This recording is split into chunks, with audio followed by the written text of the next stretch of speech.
नाजरीन ग्रामी, क्या आप तसव्वुर कर सकते हैं कि एक ऐसी रेलवे लाइन बनने जा रही है जो न सिर्फ पाकिस्तान बल्कि पूरी दुनिया के तजारती नक्शे को बदल सकती है। एक ऐसा मंसूबा जो अगर मुकम्मल हो गया तो उसे दुनिया का 8वां अजूबा कहा जाएगा। एक ऐसा ख्वाब जो पहाड़ों को चीरकर, सहराओं को अबूर करके और नामुमकिन को मुमकिन बनाकर हकीकत का रूप धारने वाला है। आज हम बात करने जा रहे हैं इसी अजीम मंसूबे की जो सिर्फ लोहे की पटरी नहीं बल्कि पाकिस्तान के मुस्तकबिल की शहरक बनने जा रहा है। जी हाँ, ये मंसूबा है चीन पाकिस्तान इक्तिसादी राहदारी यानी सीपैक के तहत बनने वाली वो तारीखी रेलवे लाइन जो काशघर से गवादर तक जाएगी। नाजरीन, हम सब जानते हैं कि चीन इस वक्त दुनिया की सबसे बड़ी फैक्ट्री बन चुका है और उसे अपने सामान को यूरोप और मशरिक़ वुस्ता तक पहुंचाने के लिए एक महफूज और मुख्तसर रास्ते की अशद जरूरत है। इस वक्त चीन का ज्यादातर तजारती सामान समंदर के रास्ते हजारों किलोमीटर का तवील और महंगा सफर तय करता है, जिसमें ना सिर्फ वक्त ज्यादा लगता है बल्कि खतरात भी मौजूद होते हैं। इसी मसले के हल के लिए चीन ने पाकिस्तान की तरफ देखा। अगरचे सड़कों का जाल बिछाया जा रहा है, लेकिन सड़क के जरिए महदूद मिकदार में ही सामान मुंतकिल किया जा सकता है। इसीलिए अब एक ऐसा मंसूबा सामने आया है जिसके जरिए हजारों टन सामान एक ही वक्त में ट्रेन के जरिए मुंतकिल किया जा सकेगा। ये रेलवे लाइन पाकिस्तान के शुमाली पहाड़ों से गुजरती हुई मैदानों में दाखिल होगी और फिर बलूचिस्तान के खुश्क और दुश्वार गुजार सहराओं को अबूर करते हुए सीधी गवादर बंदरगाह तक पहुंचेगी। नाजरीन, ये कोई आम रेलवे लाइन नहीं होगी बल्कि इंजीनियरिंग का एक शाहकार होगी। इस मंसूबे का सबसे बड़ा चैलेंज जुग्राफियाई रुकावटें हैं, खास तौर पर खुंजराब पास, जहां ऑक्सीजन की कमी, शदीद सर्दी और मुसलसल हरकत करते पहाड़ इस मंसूबे को इंतहाई मुश्किल बना देते हैं। माहिरीन के मुताबिक इस रास्ते पर सैकड़ों किलोमीटर तवील सुरंगें और हजारों पुल तामीर करने होंगे। ये ट्रैक हवेलियां से शुरू होकर गिलगित बल्तिस्तान से होता हुआ चीन के शहर काशघर तक जाएगा। इसके साथ साथ पाकिस्तान की मौजूदा मेन लाइन 1 को भी अपग्रेड किया जाएगा ताकि ट्रेनें 160 किलोमीटर फी घंटा की रफ्तार से चल सकें। लेकिन असल चैलेंज ML2 और ML3 जैसे मंसूबे हैं जो ऐसे इलाकों से गुजरेंगे जहां मीलों तक आबादी का नामो निशान नहीं और सिर्फ रेत और पत्थर ही नजर आते हैं। जब हम बलूचिस्तान के सहराओं की बात करते हैं तो शदीद गर्मी, पानी की कमी और रेत के तूफान जहन में आते हैं। इन इलाकों में रेलवे लाइन बिछाना गोया कुदरत से जंग लड़ने के मुतरादिफ है। रेत के तूफान पटरी को ढांप सकते हैं और शदीद गर्मी लोहे को मुतासिर कर सकती है। इन तमाम चैलेंजेस से निपटने के लिए जदीद टेक्नोलॉजी इस्तेमाल की जाएगी। चीन को तिब्बत में रेलवे बनाने का तजर्बा हासिल है, जहां बर्फानी इलाकों में ट्रेन चलाई गई। अब वही तजर्बा पाकिस्तान के पहाड़ों और सहराओं में इस्तेमाल किया जाएगा। इस मंसूबे के मुकम्मल होने से वो इलाके जहां कभी तरक्की का नामो निशान नहीं था, वहां जिंदगी का एक नया दौर शुरू होगा। रेलवे स्टेशन बनेंगे, नई बस्तियां आबाद होंगी और मकामी लोगों को रोजगार के मौके मिलेंगे।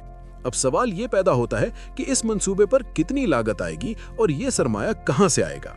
इब्तदाई अंदाजों के मुताबिक इस मंसूबे पर 58 अरब डॉलर से जायद खर्च आएगा।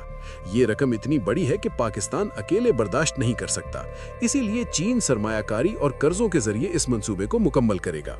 कुछ माहिरीन खदशात जाहिर करते हैं कि क्या पाकिस्तान इतना कर्ज वापस कर पाएगा, लेकिन मुआशी माहिरीन का कहना है कि अगर ये मंसूबा कामयाब हो गया तो ट्रांजिट फीस के जरिए इतनी आमदनी होगी कि पाकिस्तान अपनी मईशत को संभाल सकता है।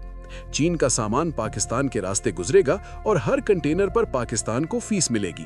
इसके अलावा वस्ती एशियाई ममालिक भी इस रास्ते को इस्तेमाल करेंगे, जिससे पाकिस्तान एक बड़ा तजारती मरकज बन जाएगा।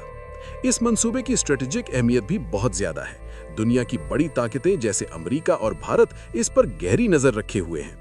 भारत को खदशा है कि अगर चीन और पाकिस्तान रेलवे के जरिए जुड़ गए तो पाकिस्तान मजीद मजबूत हो जाएगा, जबकि अमेरिका को ये फिक्र लाहक है कि चीन बहीरे अरब में अपनी मौजूदगी बढ़ा रहा है।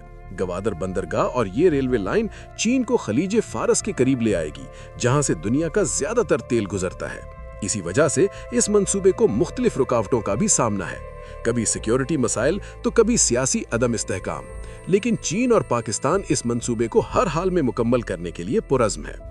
तकनीकी लिहाज से ये रेलवे लाइन जदीद तरीन सिग्नल सिस्टम और ऑटोमेटिक ट्रेन कंट्रोल से लैस होगी।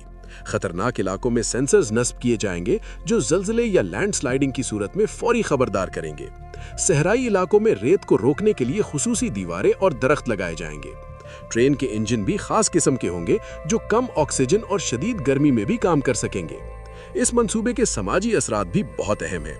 पाकिस्तान का रेलवे निज़ाम पुराना और नाकारा हो चुका है, लेकिन इस मंसूबे से न सिर्फ नई लाइन बनेगी बल्कि पूरा निज़ाम अपग्रेड होगा। कराची से लाहौर का सफर जो इस वक्त 18 से 20 घंटे लेता है, कम होकर सिर्फ 10 घंटे रह जाएगा। कारोबार तेज होगा और आवाम को सस्ता और महफूज सफर मुयस्सर आएगा। सियाहत के शोबे में भी इनकलाब आएगा। शुमाली इलाकों की खूबसूरती दुनिया भर के सयाहों को अपनी तरफ मुतवज्जे करेगी और पाकिस्तान का मुस्बत इमेज उजागर होगा। लेकिन इस मंसूबे के साथ चैलेंजेस भी हैं। जमीन का हसूल, माहौलियाती मसाइल और मकामी आबादी के तहफ़्फ़ुज़ात को नज़रअंदाज नहीं किया जा सकता। हुकूमत को यकीनी बनाना होगा कि मकामी लोगों को रोजगार दिया जाए और उन्हें मुनासिब मुआवजा फराहम किया जाए। अगर मकामी आबादी मुतमईन न हुई तो सिक्योरिटी मसाइल पैदा हो सकते हैं। चीन के लिए भी ये मंसूबा इंतहाई अहम है, क्योंकि इसकी ज्यादातर तेल की सप्लाई आबनाए मलाका से गुजरती है, जो खतरे में पड़ सकती है। इसलिए पाकिस्तान चीन के लिए एक मुतबादिल रास्ता फराहम करता है। ये मंसूबा न सिर्फ मुआशी बल्कि जुग्राफियाई और सियासी लिहाज से भी इंतहाई अहम है। मुस्तकबिल में ये रेलवे लाइन ईरान और तुर्की के जरिए यूरोप तक भी जा सकती है। तसव्वुर करें कि आप पाकिस्तान से बैठकर सीधा यूरोप तक ट्रेन के जरिए सफर कर सकेंगे। ये जदीद शाहराह रेशम होगी जो दुनिया को जोड़ देगी। आखिर में हकीकत यह है कि ये मंसूबा मुश्किल जरूर है, लेकिन नामुमकिन नहीं। अगर नीयत मजबूत हो और हिकमत अमली दुरुस्त हो तो पाकिस्तान इस मंसूबे के जरिए तरक्की की नई बुलंदियों को छू सकता है। ये रेलवे लाइन सिर्फ एक ट्रैक नहीं बल्कि पाकिस्तान के मुस्बत मुस्तकबिल की उम्मीद है। नाजरीन, आपकी क्या राय है? क्या ये मंसूबा पाकिस्तान की तकदीर बदल सकता है? कमेंट में ज़रूर बताएं। और अगर आपको ये मालूमात पसंद आई हो तो वीडियो को ज़रूर शेयर करें। अल्लाह हाफिज़।